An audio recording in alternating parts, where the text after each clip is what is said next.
You found it. Your home for the best content on your favorite team, the Fighting Tigers of LSU. Do us a favor. Subscribe to the channel. Leave your comments below. Be sure to smash that like button.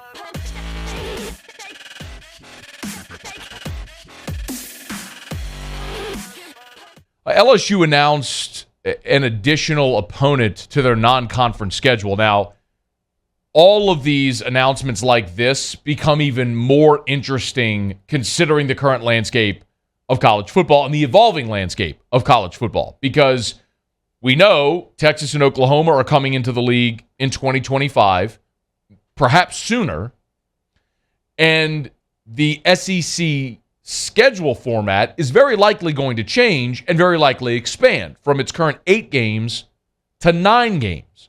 So if you're scheduling games, non-conference games, for the future, now, not knowing what your conference schedule is going to look like, you're either really brash or you have a pretty good feeling you know what's going to happen with the non-conference schedule. So that's why this is interesting. So specifically with the news today, LSU has added Louisiana Tech for the 2025 season.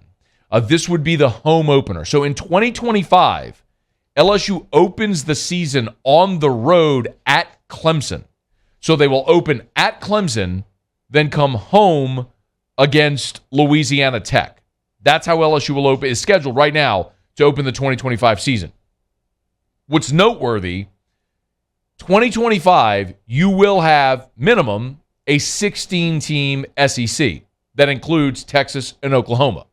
So it is widely believed the SEC is going to go to a 9-game schedule and a 3-6 model. 3 permanent opponents, 6 rotating opponents. You'd play the 6 one year and then rotate the other 6 the next year, home and away, home and away. So, which, by the way, I love that.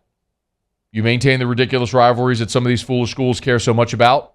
And the flip side of it is that you get to play over a 4-year span, every school, home and away, over a 4-year span. I love it. Okay. But one of the big questions is, would you still be mandated? Because right now the SEC mandates in an 8-game league schedule, you have to play a Power 5 non-conference. If you move to a 9-game schedule, would you still have to play a Power 5 non-conference? There's a big question about the future of these FCS games. Like, would the SEC still allow an FCS opponent on the schedules? Or would you just schedule, or would you be still mandated to schedule a Power 5 non-conference opponent? Well, if you look at it here, and you operate under the assumption that in 2025, there will be a 9-game SEC schedule. So if you're playing 12 games, 9 of, like LSU's schedule is effectively set. You're going to play your 9 league games, Clemson, Louisiana Tech, Western Kentucky. You're done.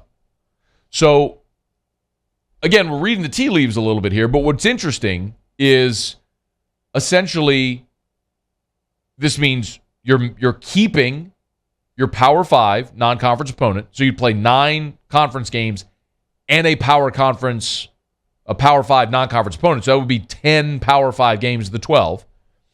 And then you'd have Louisiana Tech and Western Kentucky. So you'd have 2 non-conference opponents outside of the Power 5, but neither of them in the FCS. So if we are purging FCS games out of the schedule, great. Nobody needs to see LSU and Southern. No disrespect to Southern. They're just the one on LSU's schedule this year. Whoever it is. Which, McNeese, name it. It doesn't matter. Nobody needs to see FBS against FCS. They're terrible games.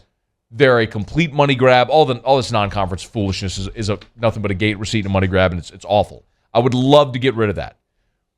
What this shows, if this is the model, you're creeping closer to a schedule which is going to be full of games that you actually care to see.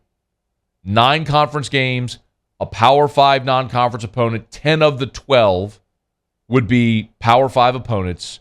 Your other 2 non-conference games are group of 5 teams, in this case, Louisiana Tech, Western Kentucky. Those are not appealing, but it's better than watching an FCS opponent. My single biggest question, actually, is if college football even makes it to this format.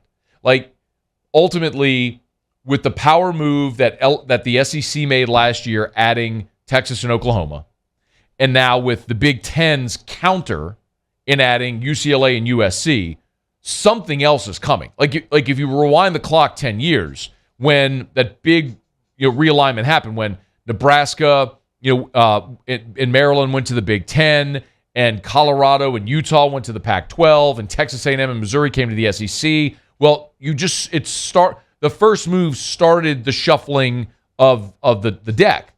Well, it's going to happen again.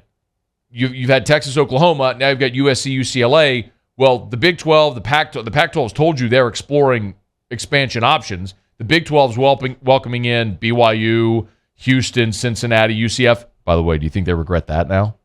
The Big 12 is now sitting there. You lose Texas and Oklahoma. You add 4 little brothers, which combined don't equal the productivity of one of the schools that you lost. Now, you would have had the opportunity to go maybe partner with the Pac-12, but now you're saddled with these 4 little brothers. What do you do? It's a tough spot for them. But, you're going to have more movement as a result of last summer's news and yesterday's news. It's going to continue to happen. So, do we even get to a situation in 2025 where LSU plays Louisiana Tech?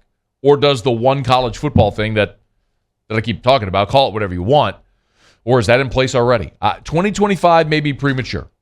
USC, UCLA will be in the Big Ten in 2024. Oklahoma and Texas will be in the SEC at the latest by 2025, unless if they're able to get out and get into the SEC early, which many believe they will.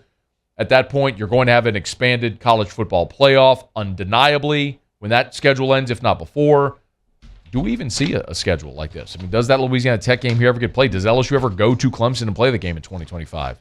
It's fascinating how it's all unfolding right now. But LSU made the announcement, 2025, Louisiana Tech. But the bigger picture there is clearly what that tells you about how the SEC views what the schedule will look like, what the future SEC schedule will look like. Hey, thanks so much for watching. Please leave your comments. I love to interact. And be sure to hit the red subscribe button below.